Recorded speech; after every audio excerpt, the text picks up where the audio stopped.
Luke chapter 21, English Standard Version. The Widow's Offering. Jesus looked up and saw the rich putting their gifts into the offering box, and he saw a poor widow put in 2 small copper coins. And he said, "Truly I tell you, this poor widow has put in more than all of them, for they all contributed out of their abundance. But she, out of her poverty, put in all she had to live on." Jesus foretells the destruction of the temple. And while some were speaking of the temple, how it was adorned with noble stones and offerings, he said, "As for those things that you see, the days will come when there will not be left there one stone upon another that will not be thrown down." And they asked him, "Teacher, when will these things be? And what will be the sign when these things are about to take place?" And he said to them, "See that you are not led astray, for many will come in my name, saying, 'I am he,' and the time is at hand. Do not go after them. And when you hear of wars and tumults, do not be terrified, for these things must first take place, but the end will not be at once." Jesus foretells wars and persecution. Then he said to them, "Nation will rise against nation, and kingdom against kingdom. There will be great earthquakes, and in various places famines and pestilences. And there will be terrors and great signs from heaven. But before all this, they will lay their hands on you and persecute you, delivering you up to the synagogues and prisons. And you will be brought before kings and governors for my name's sake. This will be your opportunity to bear witness. Settle it therefore in your minds not to meditate beforehand how to answer, for I will give you a mouth and wisdom, which none of your adversaries will be able to withstand or contradict.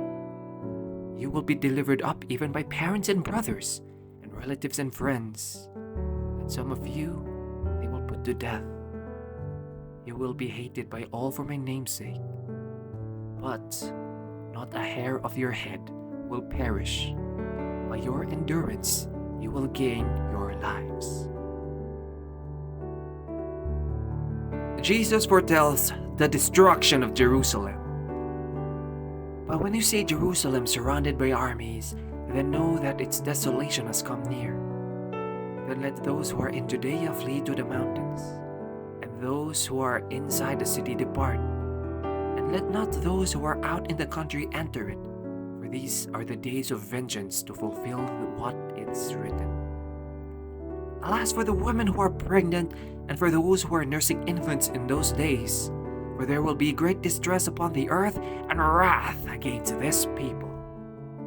They will fall by the edge of the sword and be led captive among all nations, and Jerusalem will be trampled underfoot by the Gentiles until the times of the Gentiles are fulfilled. The coming of the Son of Man.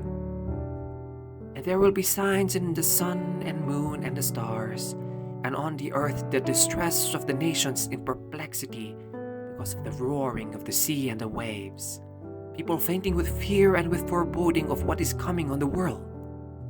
For the powers of the heavens will be shaken. And then they will see the Son of Man coming in a cloud with power and great glory. Now when these things begin to take place, straighten up and raise your heads, because your redemption is drawing near. The lesson of the fig tree. And he told them a parable. Look at the fig tree and all the trees. As soon as they come out in leaf, you see for yourselves and know that the summer is already near.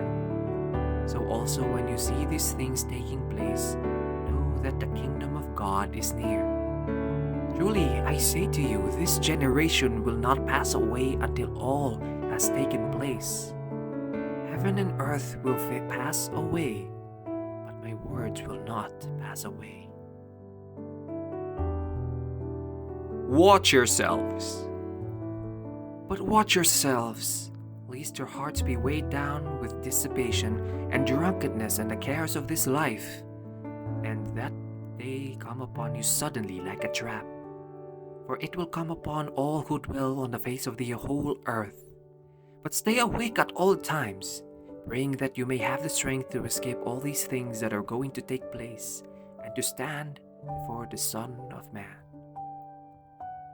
And every day he was teaching in the temple, but at night he went out and lodged on the mount called Olivet. And early in the morning all the people came to him in the temple to hear him.